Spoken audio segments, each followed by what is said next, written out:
ናውጣና መኪናው ላይ ቋንጫ ነው። አቤት። የጠራ የለም ስራን ያስታወስኩ።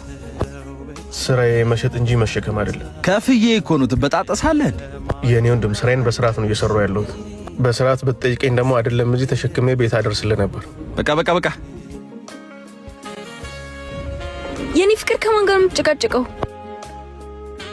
ባሚ ቢኑ ትተዋወቃላችሁ እንዴ? እንዲያው በጣም የትምህርት ቤታችን ሰቃይ ተማሪ ነበር። መኪና ውስጥ ጠብቅሻለሁ። ቆይ እንዴት እዚህ ውስጥ? አይሽ ህይወት አንዳንዴ እንደዚህ ናት እንዴ። ተስፋማ እንዳትቆርጥ። አይ ከዚህ በኋላ አዎ ቢኑ፣ ህይወትን በአዲስ መልክ ለመጀመር አትፍራ። አዲሱ የህይወት ታሪክ እኮ ሊያመር ይችላል። አዎ ምናልባት። እመነኝ ማድረግ ትችላለህ። ግን ምን? ጎበዝ ተማሪ ነበርክ። ህልምህን ለማን ብለህ መስዋዕት አረከው? ህይወትን ሙሉ ለማድረግ ነው። ስንማር ደስተኛ ነበርክ እኮ። ምንም የጎደለህ ነገር ያለ አይመስልም ነበር። አንዳንድ ሰው ልክ እንደ ጨረቃ ነው፣ ለማንም የማያሳየው ደግሞ ግማሽ ጎን አለው ሲባል አልሰማሽ? የሚገርም ነው። ትምህርት ቤት እኮ አንዳንዴ እንሸፋፈን ነበር። አታስታውስም? አዎ።